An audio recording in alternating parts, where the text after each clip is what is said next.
Hey, good morning and welcome to On the Chain. This is Jeff, your host for today. We are going to talk about cryptocurrency. How do you like that? Crypto parabolic move incoming. Now the question is, does the parabolic move of cryptocurrency save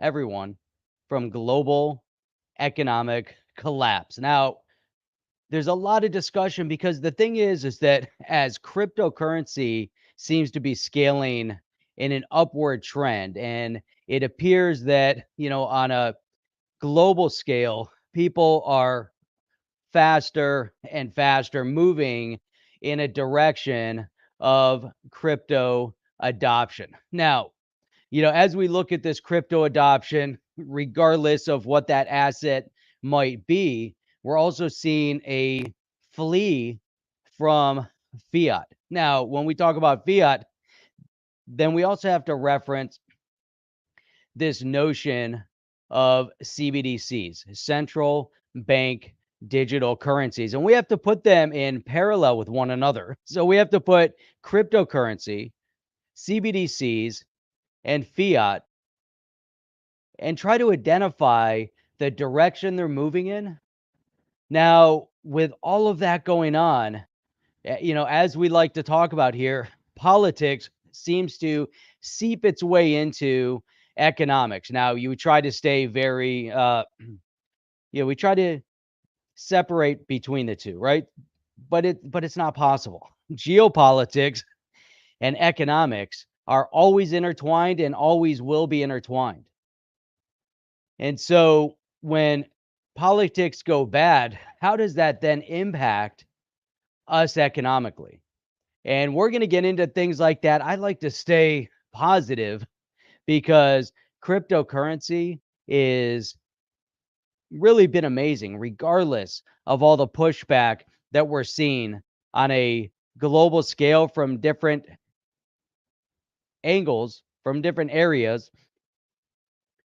Crypto keeps growing, crypto keeps expanding, blockchain keeps growing, blockchain keeps expanding to the point where we're seeing all of these crypto exchanges popping up in advertising, in sporting events, everywhere.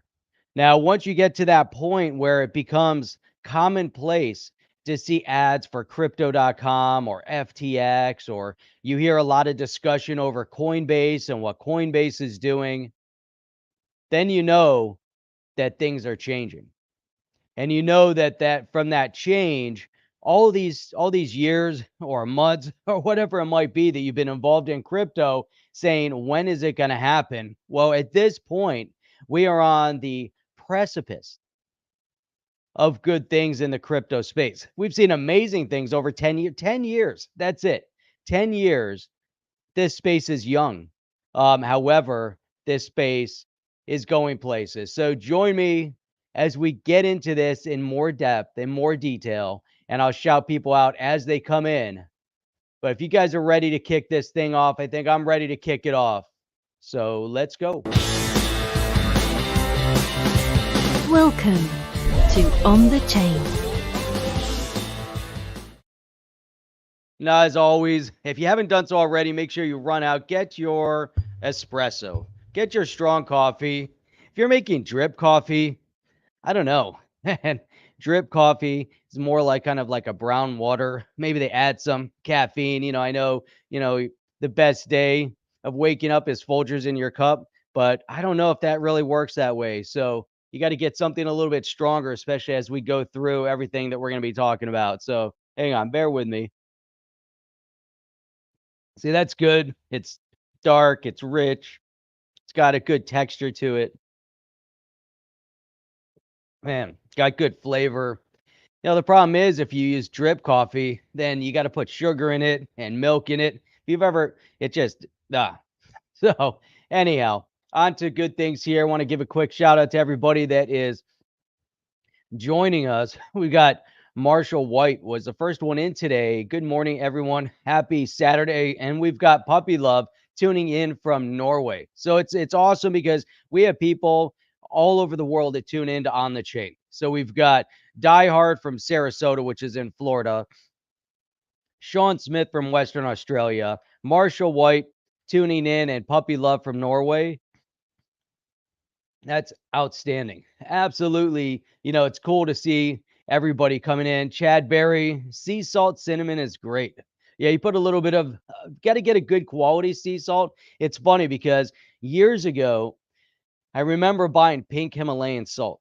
And that was before anybody was on to this whole notion of salt. And salt is actually good for you, and so, but it depends which salt you have. If you have a good quality sea salt, but then you've got, volcanic salt, with as kind of a black salt, then you have the pink Himalayan salt.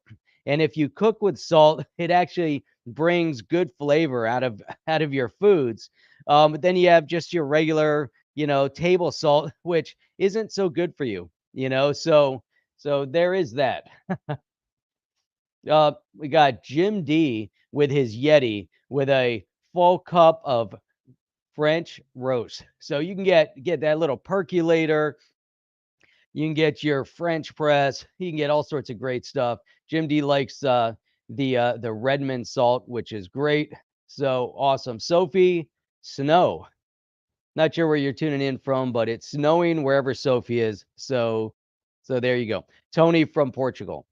So now, all right. So where do we start with this thing? And I've been giving a lot of thought since yesterday in the direction that our conversation is going to go today. And, and so I wanted to stay very focused on crypto because, I'm seeing what's going on over in El Salvador, and they have Bitcoin bonds that are more popular than expected. I'm looking over at what's going on from a board of director with Coinbase that was also a former U.S. Justice Department prosecutor that has created a fund with $1.5 billion in it. Then, we're looking over at Jamaica with the development of their CBDC. There's all this hype and sensationalism now, that's circumventing the NFT space and the metaverse space. And there's also a lot of confusion over metaverse and NFT. The thing is that there's also people out there that will take advantage of the sensationalism. Doesn't necessarily have to be corporates taking advantage, but there's individuals out there that will take advantage of NFTs, and there's rug pulls going on. There are Ponzi schemes and cheating, and and you'll hear story after story after story of the good things, but then you also hear the stories of the bad things that are happening in this space. And there are certain powers that be that will naively, focus only on the bad, especially if they're in positions of power and government, and they'll look only at the nefarious purposes, and they'll try to create new laws that will become that will subject you to maybe higher taxation, maybe limited access to certain investments within the crypto space, all while under this guise of protecting you, the retail investor.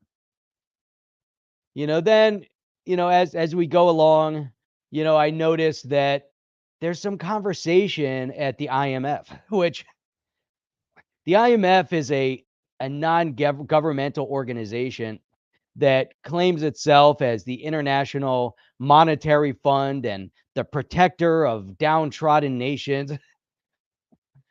And they think that they are going to be on the right side of history with crypto.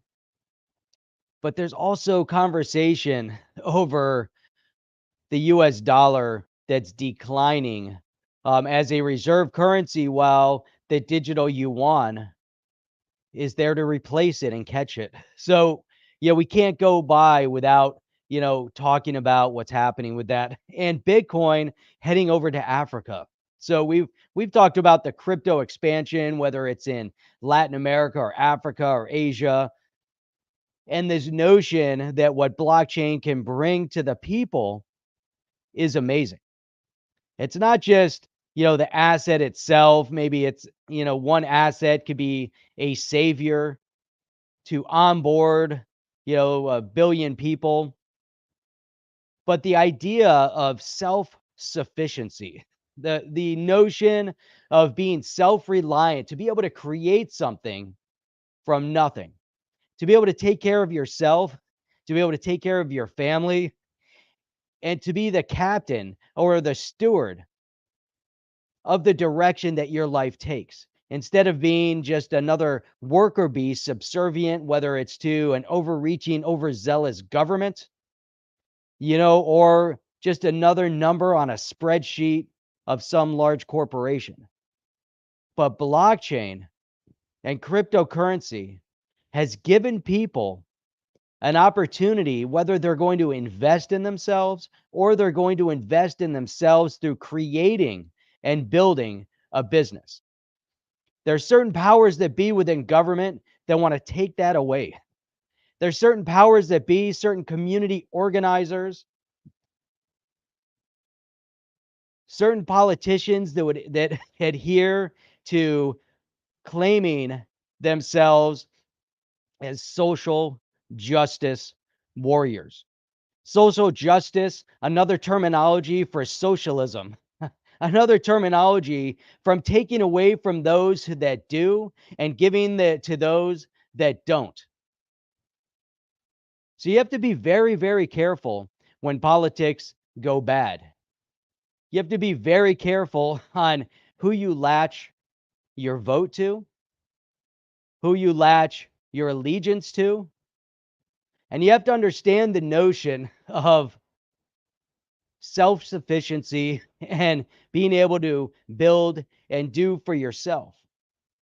So now with all of this stuff going on, and you look at the individual, you look at the corporates, you look at the IMF, you look at Wall Street, another Wall Street bank that's launching into the digital asset space. And then you have central banks on a global scale that are working on prototypes to streamline payments between themselves. This idea of circumventing the private markets, this idea of banks wanting to maintain control over the ebb and flow of your monetary gains or your wealth, or just the basic functionality of your everyday, how you spend your money, how you keep your money, how you earn your money. And then you've got those that will elevate themselves to a state of maximalism, even within the crypto space, whether it's a Bitcoin maximalist or an XRP maximalist.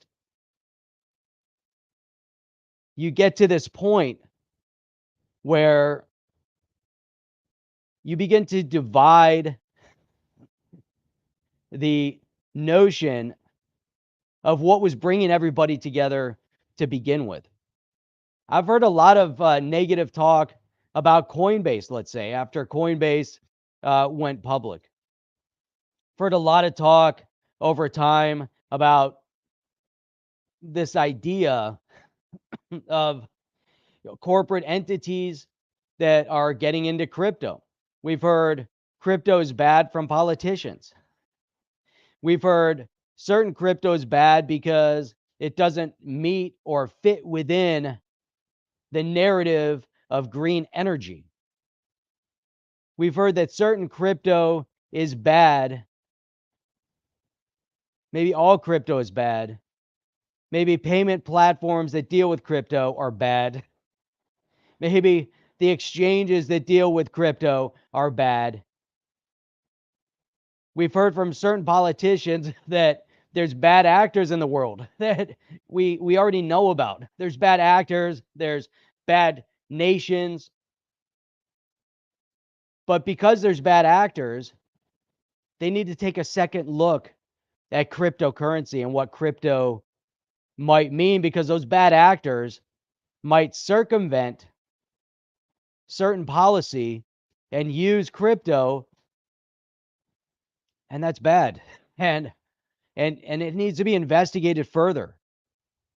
And the only reason why they want to investigate it now is because they're being reactionary instead of being proactive. There's certain actors within government agencies that will overreach their authority, overreach their power,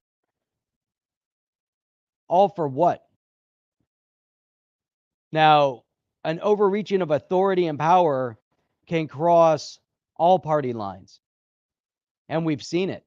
We've seen the good and and we've seen the bad. And we've seen how they want to point their fingers to what's good and bad. And so, as I was going through all of these different things, and we're going to get into them. We're going to dig in to some of these articles, but as I'm going through all of this stuff, I'm looking at Twitter. And Twitter isn't necessarily the place that you want to hang out.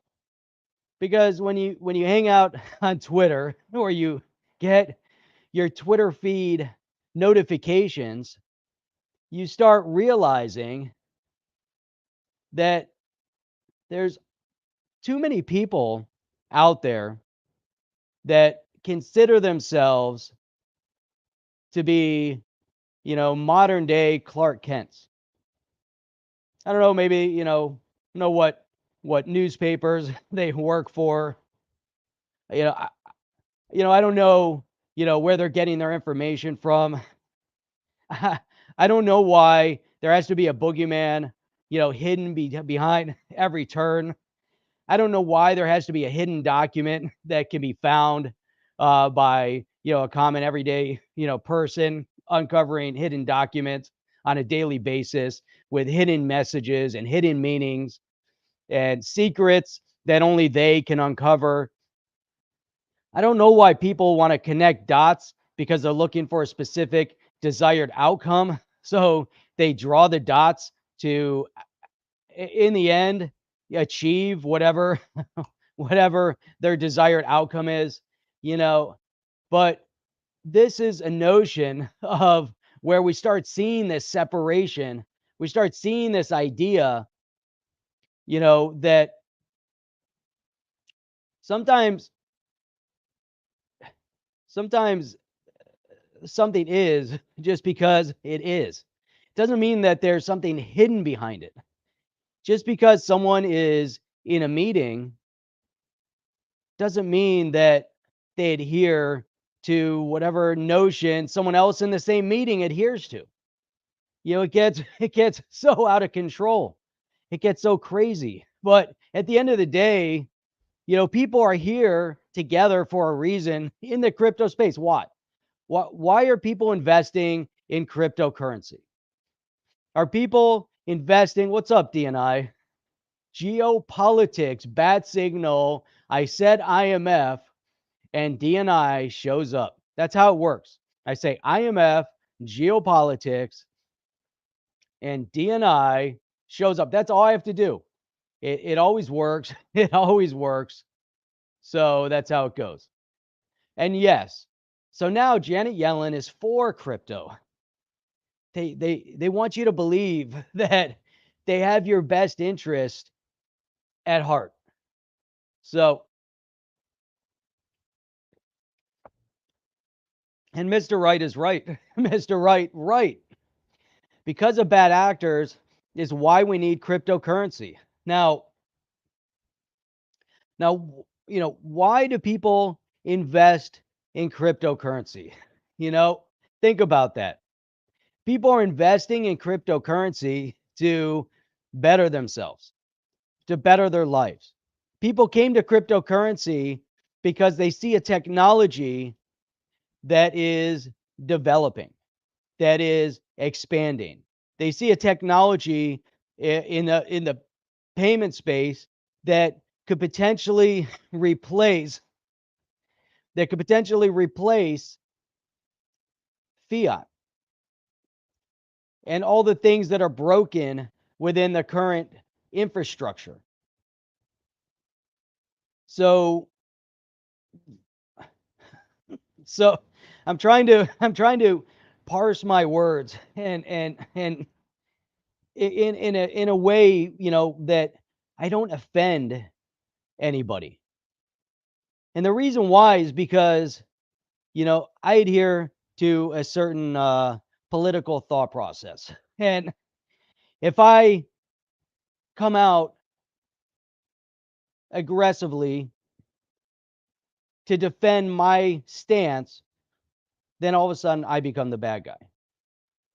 Yet others within the space can freely espouse their socialist agendas. They can talk about their Green New Deals. They can talk about shutting off our access to gas. They can do things that are so detrimental to our economy. They can talk about social justice. They can talk about socialism. Yet, if we say socialism is bad, social justice warriors don't get it. If we say that we need energy independence, if we say that we need economic freedom, if we say that we support the Second Amendment or the First Amendment, all of a sudden, people look at us cross-eyed. People vote, unfortunately, on single issues. People will look at politicians and will support them regardless of where they stand on every single issue that will detrimentally impact the country that they live in. It's unbelievable to me. So cryptocurrency, the idea that people got into cryptocurrency, think back to Bitcoin. What did Bitcoin represent? Bitcoin represented a departure from the current economic structure. So, so if you were looking at the current economic structure and you said, hey, this is amazing, I love the idea that the government is going to pick winners and losers. I love the idea that the government is going to destabilize the housing market. I love this idea. I love the idea that the government is going to back a digital currency so that they can track your every move. It's crazy. So why when it comes to cryptocurrency are people looking for hidden agendas and secret documents behind every stone? Now, there is some wrongdoing out there. There are some issues that have been happening, and some of it is in your face. Some of it is very obvious. Why don't you take those people to task? Why don't you take those people to their word? How is it that there's a secret document and a hidden meaning, but yet when someone like Elizabeth Warren or Janet Yellen comes out and says exactly what they mean, and the party in power says exactly what they mean, why don't you take them for their word? How is it that you have a certain party in power that tried to pass an infrastructure bill cramming in crypto legislation that would have been detrimental to cryptocurrency? How is it that you have a presidential administration that supports an executive order that is detrimental to cryptocurrency? How is it that you have an administration in power, or you have a Congress, a Senate, a House that has ignored crypto legislation for years? How is it that you have a financial services committee that has ignored the Token Taxonomy Act year after year after year? How is it that there's certain individuals in this Twitter space, in this crypto space, that have now taken upon themselves to lash out at specific congressional representatives and their policies and run off and support social justice warriors, socialists? Where does that individual stand on the Second Amendment? Where does she stand on the First Amendment? Where does she stand on energy independence? Where does she stand on taxation? I came in today, I wanted to talk about cryptocurrency. I want to talk about freedom. I want to talk about decentralization. There's a certain party in power that doesn't believe in decentralization. They don't believe in freedom. Community organizers don't believe in freedom. Now, this becomes problematic because this is where politics goes bad. This is where individuals that are looking for freedom will support someone that wants to take away your freedom. What sense does that make? That doesn't make any sense. I don't want to single this person out because the person is going to lose their election. So it's irrelevant. But it's the community that is relevant. It's the crypto community that is relevant. It's the crypto community that's upset me. It's people here, even in the on the chain community, that have upset me because they don't get it. They don't understand. They become one issue voters. They don't understand the bigger picture. Maybe they're putting their head in the sand and they're ignoring the bigger picture. Maybe they've forgotten the entire reason why they came to cryptocurrency to begin with. Maybe they've forgotten the notion of what Bitcoin stands for. People come out to, oh, proof of work. I don't like mining. Bitcoin is bad. Bitcoin's not good. Who cares? I don't care. Why not diversify? Why not diversify your portfolio? Chip, I don't like Apple. I don't invest in Apple. In the past, I've invested in Facebook and Twitter. I've bought and sold both Facebook and Twitter multiple times. I've made money buying and selling Facebook and Twitter multiple times. I don't hold Facebook and Twitter. Even though I can make money buying Facebook and Twitter, I don't want to support what they stand for financially. Yet here we are sitting on platforms that don't support our freedoms. Oh, well. How do you get the message out? But this idea of maximalism in the crypto space, it kills me. I should have invested in Apple. I agree. 100%. I don't mind Apple products. I'm not a Microsoft maximalist. I don't like Microsoft products. I don't like Google products. I'll use Google, I use Microsoft, and I'll use Apple. I don't care. I like arguing, debating with Chip over Apple versus over Chrome or whatever, over a Google product. Honestly, I don't really care. I would use either one. But the point is that you get into this notion of maximalism to your own detriment. Alchemist is hilarious. I love Alchemist. Because I don't really care. I mean, the point is that we have people that come in here from, I don't care if you're a libertarian, I don't care if you're a Republican, I don't care if you're a Democrat, I don't care if whatever your party is and whatever country you're coming in from, liberal, conservative, otherwise, people gather here because they want to talk about freedom and they want to talk about cryptocurrency. That's what it's all about.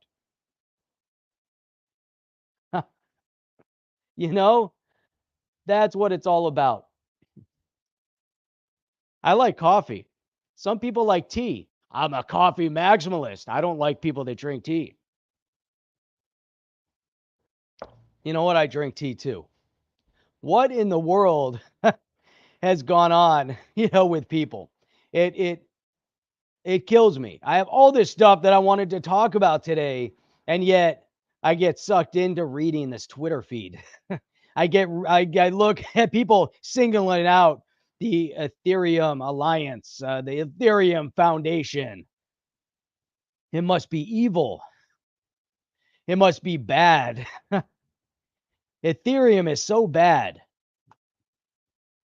Were there members? Were there members within government in a non-elected government position that might have chosen and decided to choose, winners and losers? That's possible. Did Jay Clayton, the chair of the SEC, decide to drop a massive lawsuit against Ripple on the very day or the day before that he resigned? Yes, he did. Was that detrimental to XRP? Yes. Was that detrimental to many across the world? Yes. Did people lose as a direct result? Yes. When Gary Gensler came in from a different party, did he continue and support the chaos? Yes. Does he care about crypto? No. Did he teach at MIT? Yes. Was he wrong when he taught at MIT? Probably. But two people, two chairs of an SEC, both corrupted against crypto, both supporting winners and losers, both choosing sides. Was there wrongdoing? I don't know. Innocent until proven guilty. That's what I say. Is there, evidence of wrongdoing? I don't know. I did see, though, that recently, as of yesterday, on Twitter, people started attacking the Token Taxonomy Act. Oh, the Token Taxonomy Act was supported by the Ethereum Foundation. It must be bad. Did they ever read the Token Taxonomy Act? Did they ever reach out to that congressional representative and engage him in dialogue? Or did they just come out and say, he's bad? His bill was bad. What insanity.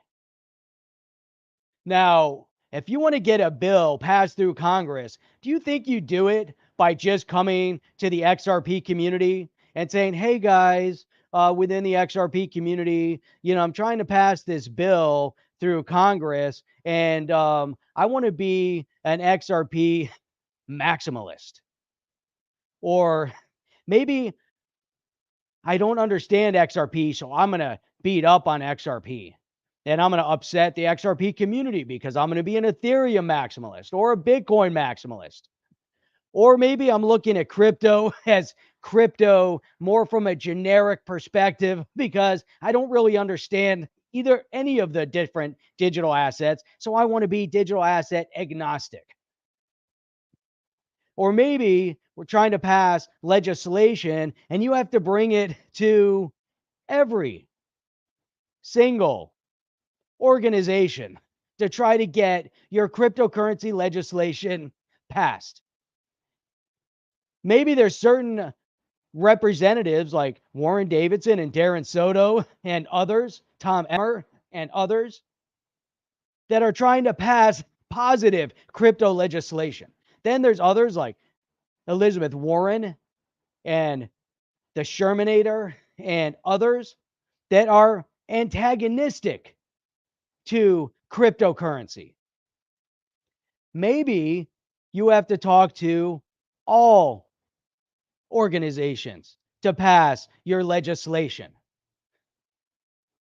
I guarantee those that came out against the Token Taxonomy Act, mainly only because the Ethereum Alliance had something called the Token Taxonomy Initiative. Ooh, the Ethereum Alliance talked about the Token Taxonomy Initiative.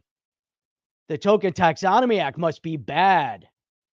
And now I'm going to go find dots and I'm going to connect dots to show that it must be bad. I am in total disbelief. I am in total shock.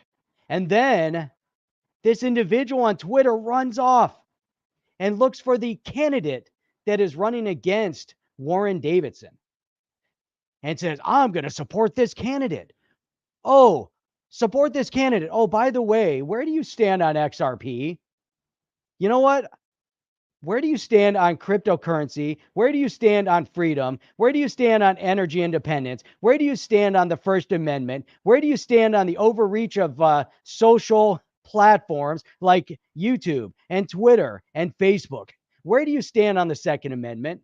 Where do you stand on life? Where do you stand on all of these other issues? Do you support the green agenda? What do you support? Oh, you might support crypto? Oh, let's all support that person. They might support crypto.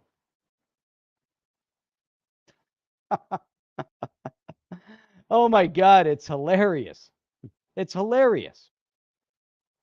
Now, the Token Taxonomy Act, read it.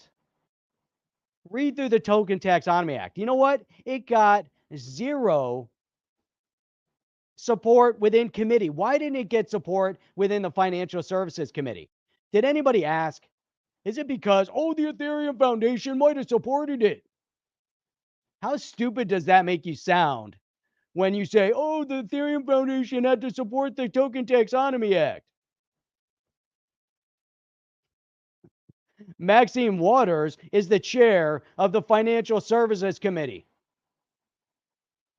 She gave it zero attention. The powers that be that are in charge of politics right now are the ones that are blocking positive crypto legislation. They are the ones that are increasing inflation, printing money out of control. The SEC overreaching, trying to now put green initiative as a role that the SEC needs to oversee. Are you guys out of your minds? You're going to choose a candidate that supports social justice, socialism. You're going to support a candidate that is anti-Second Amendment. You're going to support a candidate that is anti-energy independence. You're going to support a candidate that is against freedom, that wants to destabilize the economic well-being of this country, that will support the agenda of their party. It's hilarious. You know why? Because you don't understand the impact when politics go bad. You don't remember why you got into cryptocurrency to begin with. It could be XRP, it could be ADA, it could be ETH, it could be Bitcoin, it could be XLM. I don't care. It doesn't matter. It's cryptocurrency. It's decentralization. It's freedom. It's blockchain technology. It kills me. There isn't a hidden agenda at every turn. There's potential corruption. There's not always a hidden agenda. There's certain government as a whole that's decided to pick winners over losers. There's government policy, and those who support that government policy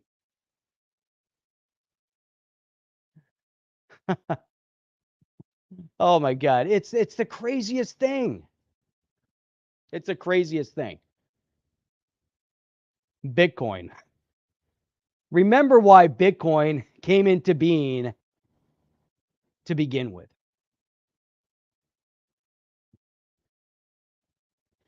You're right, Sean. And this is the problem. For years, this has been the problem. For years. I'm not new to politics.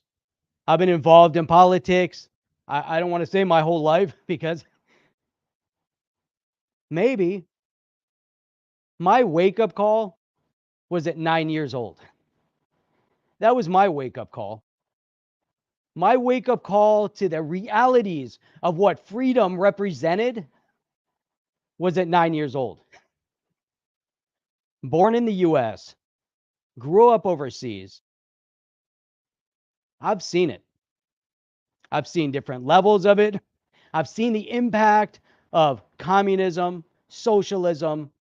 I've seen people that have fled communism. I've seen people that have fled from socialism, people that are seeking freedom. My wake up call was at 9 years old. When was yours? When did you wake up to the notion that voting had meaning, that who you support had meaning, that your own insanity based on your own circle of influence doesn't mean that you're right? I'll tell you my first wake up call at 9 years old is when Ronald Reagan was elected. I didn't know politics from anybody. I didn't know Ronald Reagan from Jimmy Carter. I was young. I remember gas lines in the US. I remember that chaos of what that represented, but I didn't care because I was out on my bike playing in the streets. I remember at that young age of 6 or 7 or 8, living in Los Angeles at the time, not being able to go outside and play because of smog alerts. Everybody cares about the environment. Republicans, Democrats,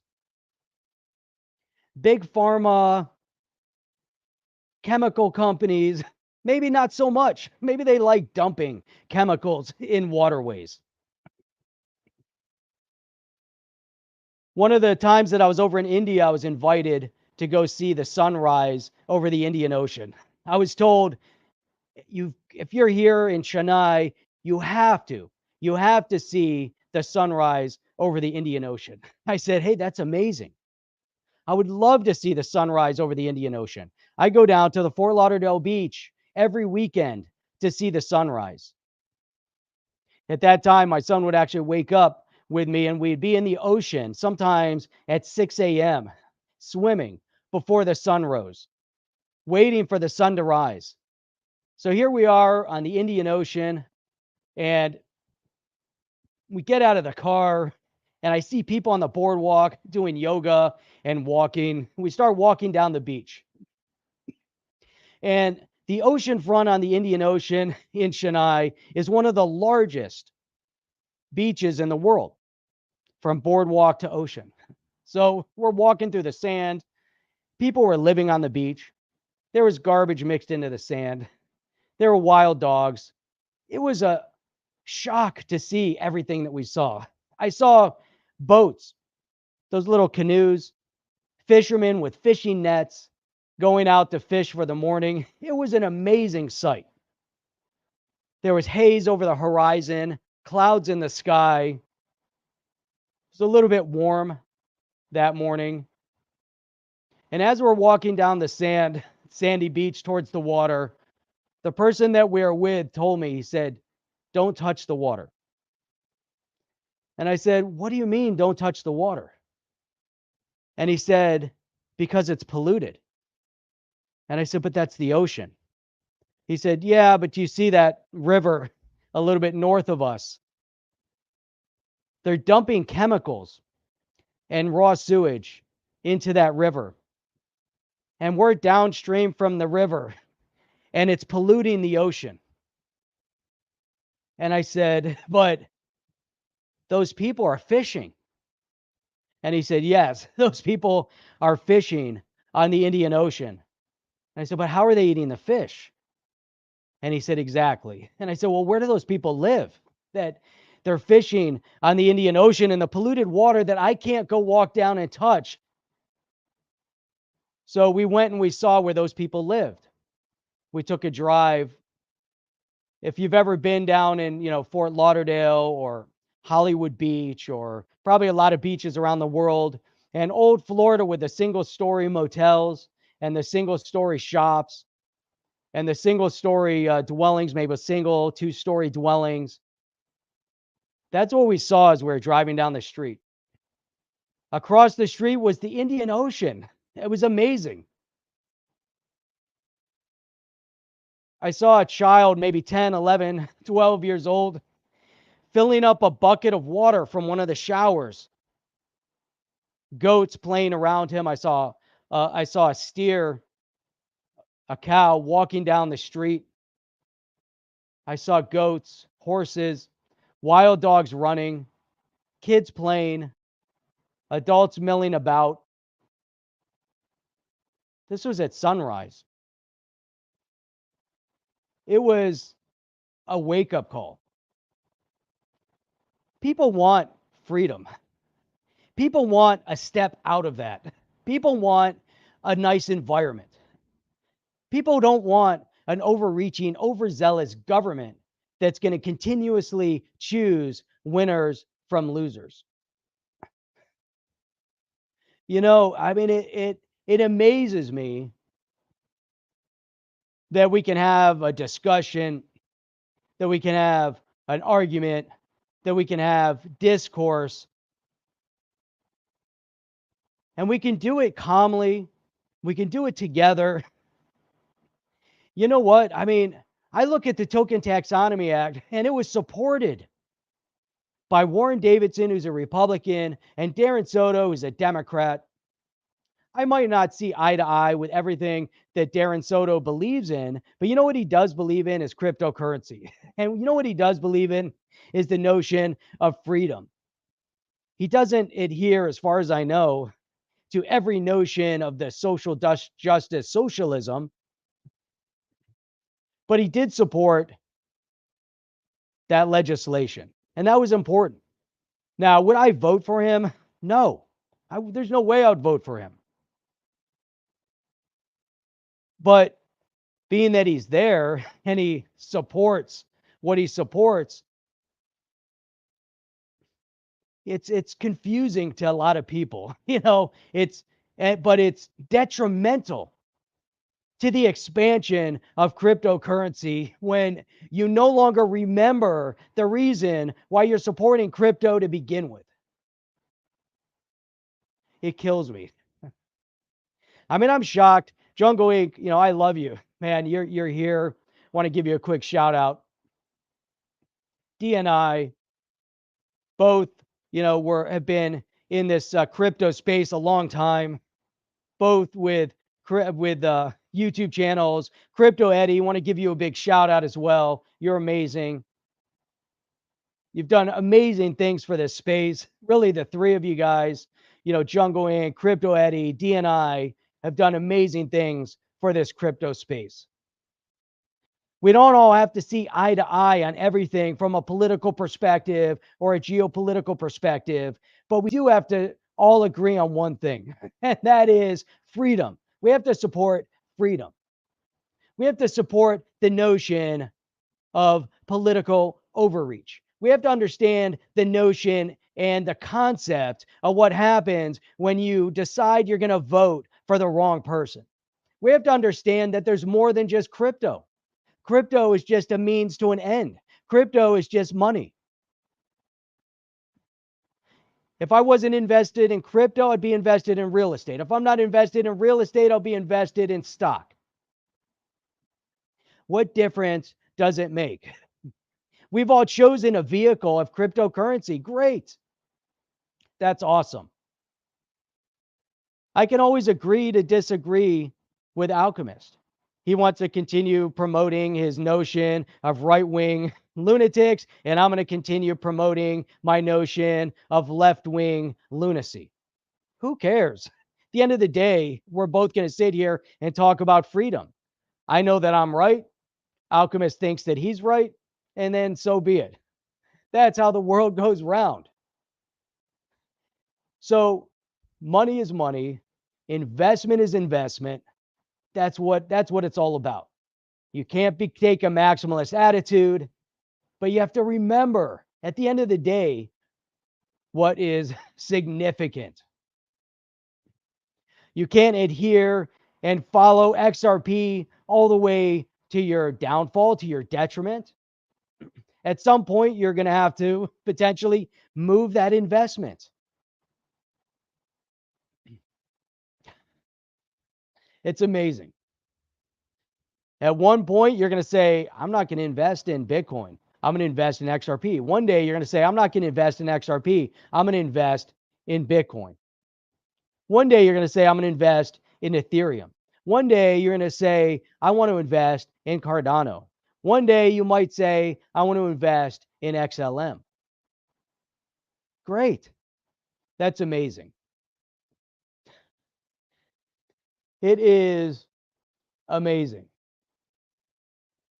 So, so I go into this rant because I get fired up.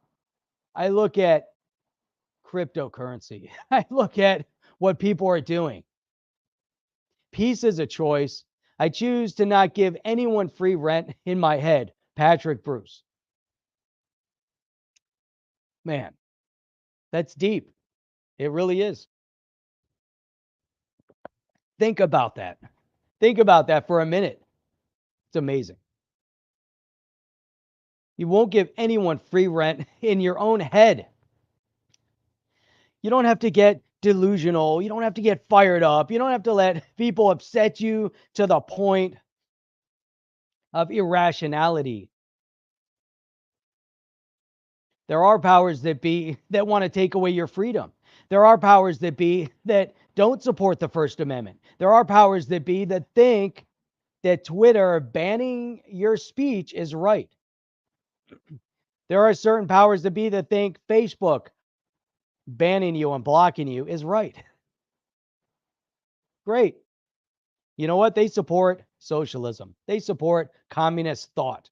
You know why they believe that Twitter and Facebook and others need to block your speech? Because they don't agree with you. The fact that they don't agree with you and they're not soundly positioned in their platform because they're not 100% agreeing with themselves on their own platform. At some point, there is an awakening. At some point, you wake up. Alchemist. I love Alchemist comes here every day. So, and we could have, it'd be amazing. I would love to sit down and have a conversation with Alchemist. I'll tell you what, years ago, I used to go to a gym in Detroit and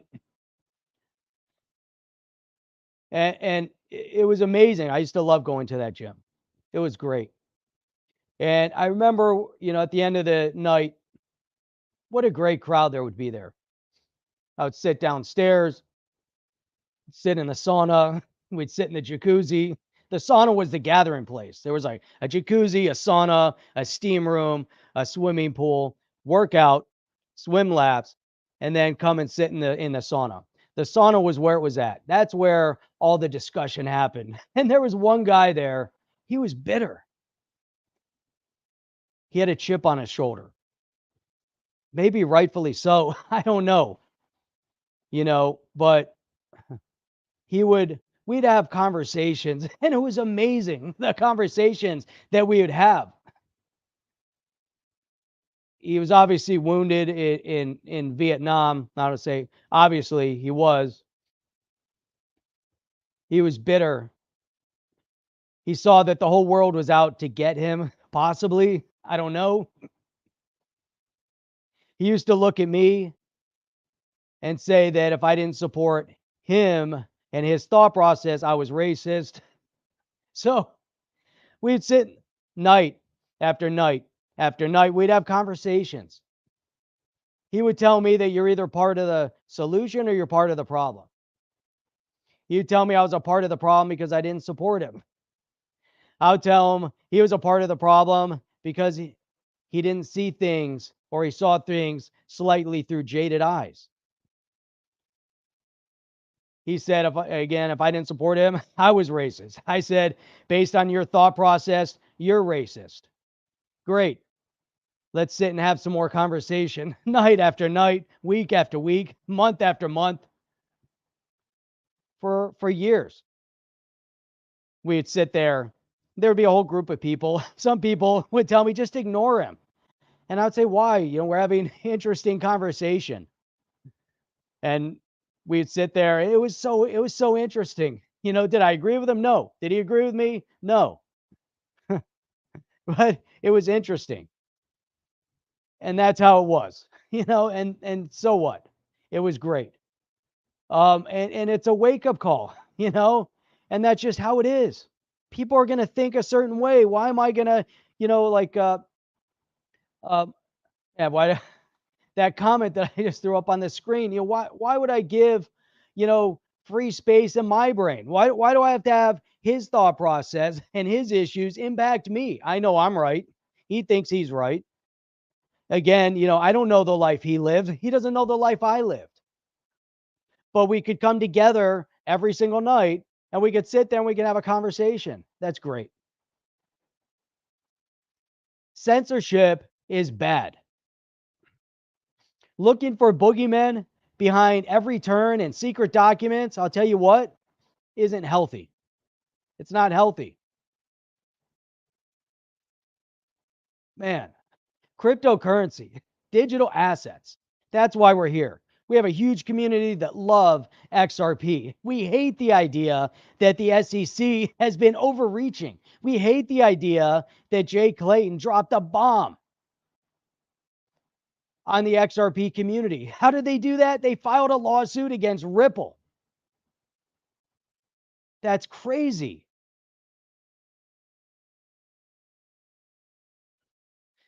Jay Clayton, what was he thinking?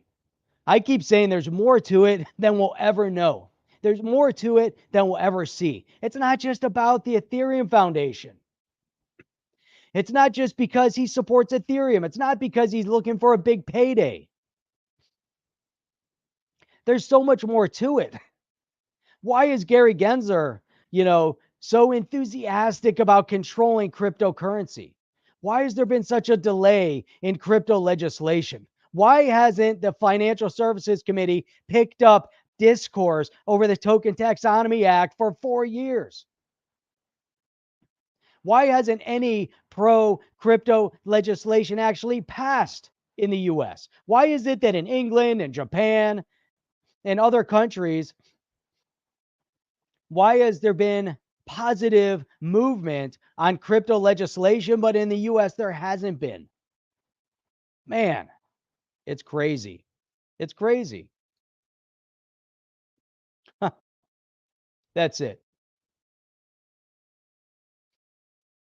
It's to me, you know what? Again, it's mind numbing. I talked to Chip, a couple times, and I told Chip, I'm like, man, sometimes, you got to be careful. You got to be careful on trying to connect dots. I've seen it time and time again. I've seen people on the right, I've seen people on the left that are constantly connecting dots, thinking that they have the secret behind what's happening. And sometimes I say, you know what, man, why? Why are you looking for every turn and twist and that there's always something, it's like, come on, just, you got to live, you got to make the right decisions. And then you got to look and say, okay, now something actually did happen. We saw in 2020,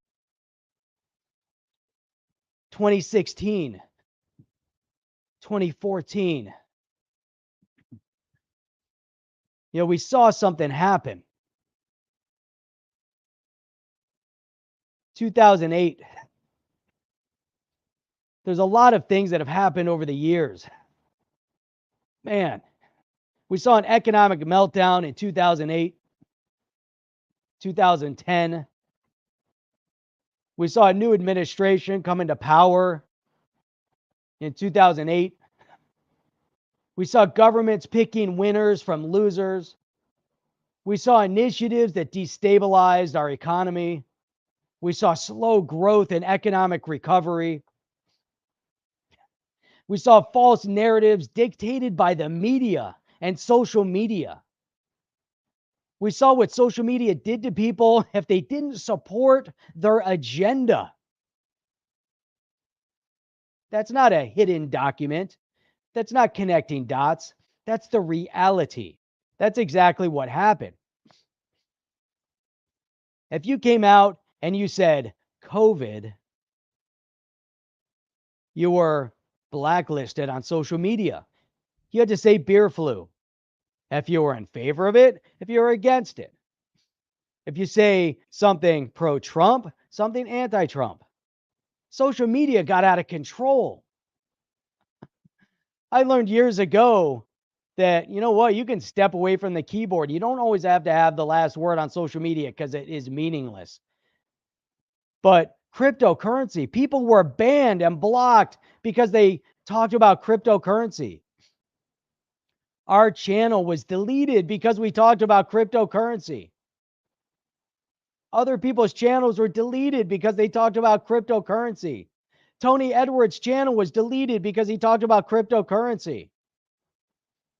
If you talked about a laptop that belonged to Hunter Biden, you were banned and blacklisted. Before you said it was true, they said it wasn't true. Now that it's true, what in the world is going on in this world? At the end of the day, though, we know that crypto decentralization brings about freedom. We know that energy independence is good, not bad. We know that the Second Amendment is good, not bad. We know that the Second Amendment is there to protect the First. That's why it's the Second. The First Amendment was critical. Freedom of speech. Media, social media, government elitists have tried to crush your First Amendment. You can't talk about crypto. You can't talk about blockchain. You can't talk about COVID. You can't talk about laptops. You can't talk about anything with the risk of being blacklisted. How crazy is that? How crazy is that? If you talked about where COVID came from and you adhere to the scientific principle that it might have been released from a lab, you were crazy. Crazy. If you said it came from a bat, then you were you were righteous. It came from a bat.